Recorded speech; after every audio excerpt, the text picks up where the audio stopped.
Hello people, my name is Maya. I've come here to share my own experience with my evil mother-in-law. This is the story of how my mother-in-law got her karma. I hope you enjoy this story and get some ideas on how you can deal with your mother-in-law. I and my husband Carter were all set to have a blissful married life. We loved each other very much and were already pretty set in our lives. While Carter worked as a software engineer, I was a stay-at-home wife. We had this arrangement because Carter earned enough for both of us, so we mutually decided that I won't be working. Instead, I would do all the house chores and eventually be a stay-at-home mum for our kids. My mother-in-law Joanna was not happy with this arrangement. From the very beginning, she had an extreme dislike for me. She left no chance to throw snide remarks at me and occasionally called me a gold digger. When she found out about our arrangement, she said, "Wait, what? Maya is going to be a stay-at-home wife? So this woman is going to sit around and get fat on your money?" "Mom, it won't be like that. She'll be helping out with other things." "I will be in charge of the house chores, Joanna." "But how would you even talk about me like that? You are a stay-at-home wife yourself." To that, Joanna had no answer. She simply kept deflecting and said that I didn't deserve to be treated like a princess. Spoiler alert, I wasn't being treated like a princess. I was actually working very hard to take care of the house and keep our family running. Joanna refused to acknowledge it. She just wouldn't stop with her nonsense. I tried to talk to Carter about her behaviour. However, he never protested much because his mother wouldn't listen. He always said, "Relax, Maya. You know Mom gets easily jealous. It's normal for her to behave this way. Don't take her words to heart." "It's easy for you to say, Carter. You're not on the receiving end of her insults. I'm getting tired of her shit. Can you promise to at least keep me away from her?" "Fine, you don't have to interact with her much. That way she won't get a chance to insult you." I was disappointed with Carter's constant disregard for my feelings. However, I understood that it was hard for him to talk down to his mother. I wish he had tried harder.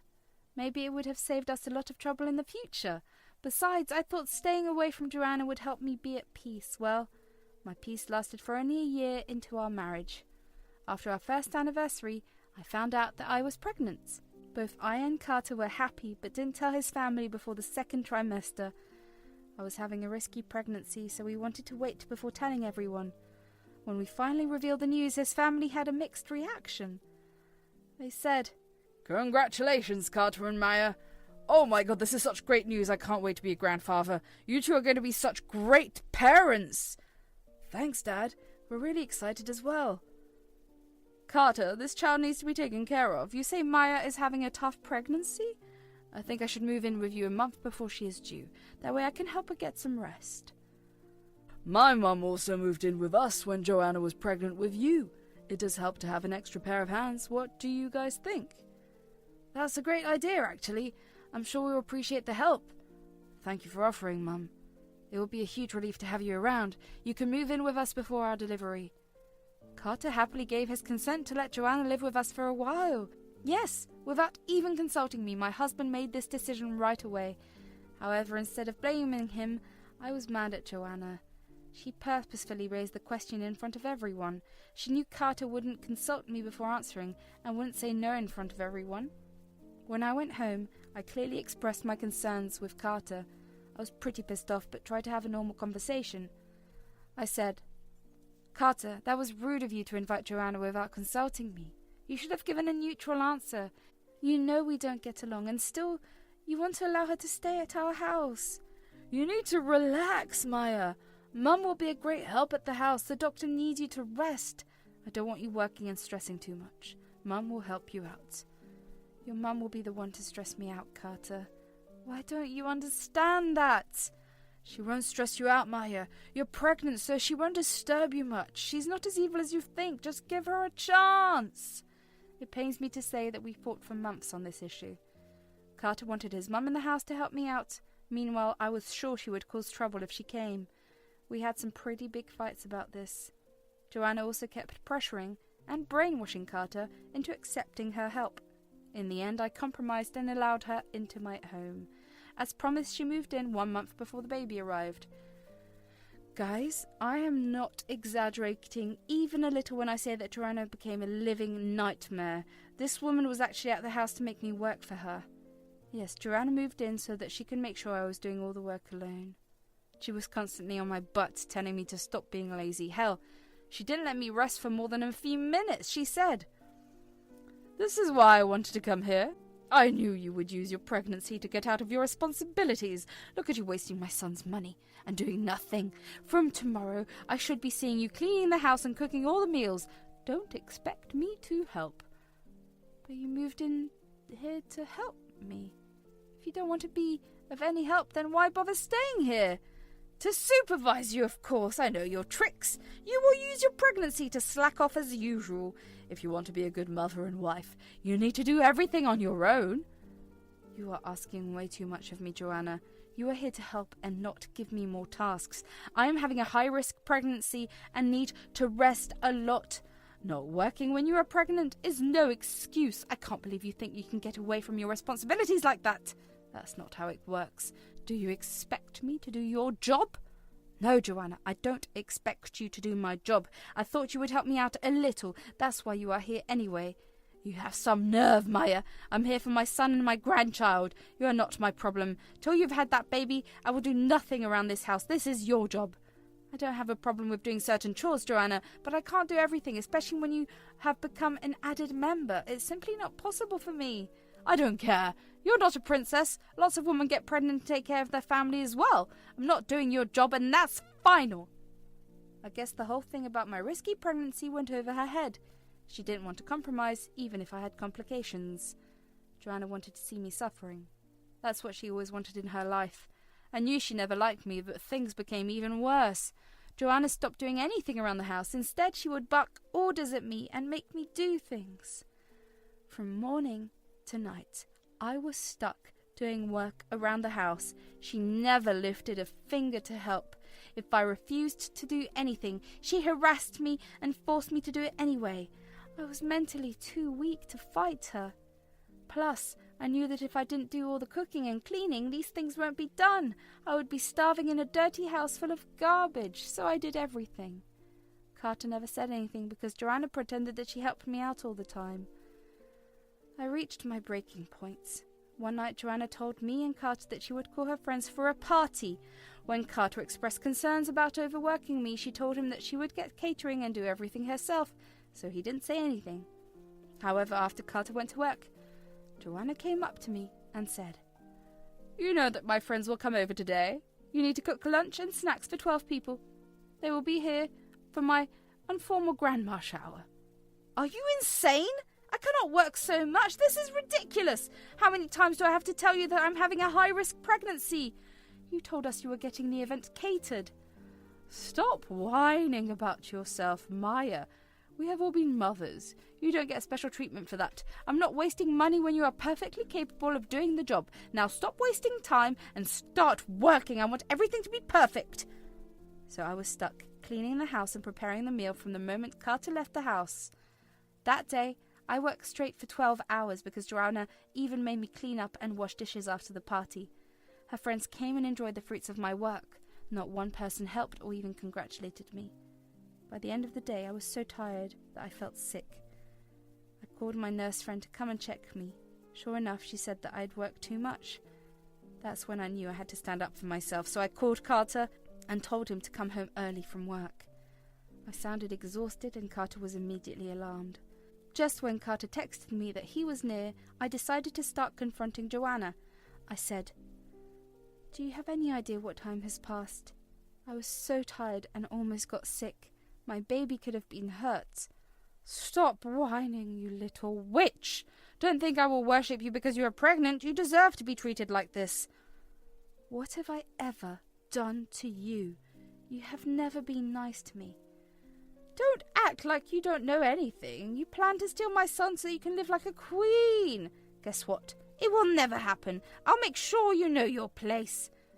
"Seriously, Joanna? What is my place?" "Being the servant of my family, of course. You deserve to be treated like this. I purposefully didn't get catering so that I can make you work for my little party.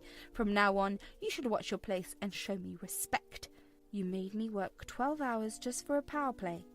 You are a sick and disgusting human being." Don't talk to me like that. I'll make you work as long as I am here. You deserve this treatment since you signed up to be my daughter-in-law. Just wait till I invite more people next week and make you work even more. Maybe then you will learn your lesson for being lazy. Joanna went on spewing venom at me. I was even shocked by the fact she considered me a servant for her. However, I also knew that my sweet revenge was coming. As I had planned, Carter had walked through the front door minutes ago and heard most of the conversation. I could see him while Joanna couldn't, so when Carter finally spoke, she was shocked. He said, "Mum, what the hell is going on here? You made Maya work like a servant for your party? Why on earth would you do that?" "Carter, son, when did you come home?" "Well, there was no party here. Maya's just making things up. She's pretty hormonal, you know. Thank God I'm here to help her." "You clearly said you made her work. My pregnant wife worked for 12 hours to serve your guests. What made you think it was okay? You said you were getting catering to cook for your party." "She didn't get any catering for her party, Carter. She made me do everything. You can call her friends and ask." "Look, Carter, it was just some small work. She shouldn't be lounging around in the house doing nothing. She's being lazy and using the pregnancy against us. You have to understand I did it for her good." "Stop it, Mum. I've already had enough of your nonsense. You don't get to come here and decide what my wife should do. Hell, you had Grandma look after you when you were pregnant. You never lifted a finger back then." "Carter, that was different. Maya is a lazy woman. She needs to work for her family. You can't expect her to lounge around while I slave myself for her. She's already getting fat from sitting around. It would help her to lose some weight." "That's it, Mum. Get out of the house. I won't let you near my family again. You'll be banned from seeing our child, and we will go no contact with you." No, listen to me. You're overreacting. This witch Maya has you misunderstanding things. Don't let her destroy our relationship, Carter. Don't do this, please." Joanna kept begging and pleading with Carter to hear her out. She was shaking and going pale, and it felt like she was having a stroke. Carter simply turned around, walked into her room, and started packing her bags. Joanna tried to stop him. He didn't listen.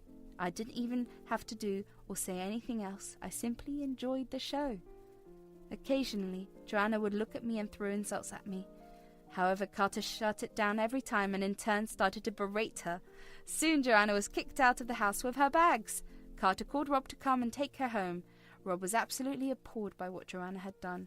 He came to our house and took away Joanna, who was still sobbing and screaming at us. We remained unfazed. When they finally left, Carter broke down and apologized to me. He said, "I'm so sorry for putting you through this. I had no idea she would betray me like that. If I had known, I wouldn't have allowed her here. Please forgive me." "It's okay, Carter. It's not your fault she did this." "No, I should have listened to you before. I brought her here even after you said no. This is my fault." "Carter, you thought she would help me out? I know she manipulated you into this. I was there when it happened." I didn't hold any grudge toward Carter. I knew that it was hard for him to imagine that his mum would be so cruel. He did apologize a lot and actively set boundaries with Joanna. Since Joanna was already blowing up his phone, the first thing he did was block her. I never blocked Joanna. She kept calling me names and wishing me harm. I kept all the texts and showed Carter from time to time. I didn't want to leave any space for her to be back in our lives. Carter saw everything and was adamant to protect me and our child. He also forwarded the text to his dad. Things got a little crazy when I was in the hospital for delivery. Joanna showed up and tried to force herself into the delivery room. We had alerted the staff about not allowing her, so they were ready. Apparently she made a huge scene and was promptly kicked by security. Rob was allowed to visit us, so he actually got to meet the baby. I gave birth to a healthy baby boy, and currently we are doing pretty well. Around the time I brought my son home, I ended up blocking Joanna from my phone. Rob showed up at our house a few days later. He looked distraught, and we were worried about him. When he came in and sat down, he said, "I came here to talk to you guys. There's something important you should know." "What is it, Dad? Tell us immediately. You look distraught." "I decided to divorce your mother. I am done with her. After everything that's been happening, I don't think I can stay with her." "Are you sure about this, Rob? I mean, she is a bad mother-in-law, but that doesn't mean you should divorce her." "I've thought about it a lot, Maya. Joanna has always been this way. She has been super selfish all along. We had many fights about her behavior. She has been escalating her behavior recently, and it hasn't been sitting well with me." If you think it's better this way, then so be it. I will support you no matter what. I'm done with Mum anyway. There is no way she's coming near our family again. We supported Rob and offered him a place at our house. He refused, but said he will visit daily to help us out and check on the baby. Rob did end up separating from Joanna. She went absolutely ballistic and showed up at our house to shout at me. She never got inside, but stayed on the porch and shouted threats at me. We called the police on her and filed a restraining order.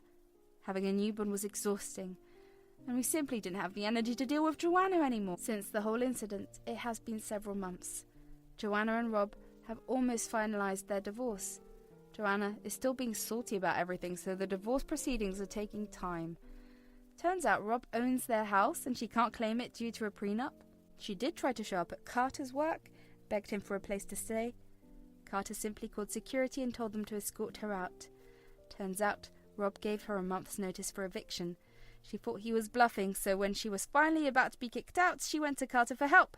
I guess she was counting on Carter to look after her. Thankfully, my husband grew a shiny spine and didn't bend to her demands. Joanna even dared to show up at our house when Carter wasn't there. She came to the door and said, "Maya, please, I know you can hear me. Please help me reconcile with my son. He isn't ready to hear me out. I will be becoming homeless very soon. I need your help." You have some nerve showing up at our house. I will never forgive you, Joanna. You're just getting your karma. There is no use begging me. Just forgive me this time. I'm sure Carter will forgive me if you do. I need your help. I stopped hearing after that. When Joanna didn't stop babbling about forgiveness, I told her to leave or I will call the police. That made her leave reluctantly. We haven't heard or even seen her after that. Carter and I are pretty happy with our new family. Kids do grow up fast and my little guy is flourishing. Carter does get sad thinking about Joanna, but he still has no intention of contacting her. Joanna is still her miserable self, with the added stress of being divorced and homeless very soon. I must say that I don't miss her at all. My little man has been keeping me busy, so I rarely have time to think about her. Hopefully, Rob will divorce her soon and Joanna will be out of our lives for good.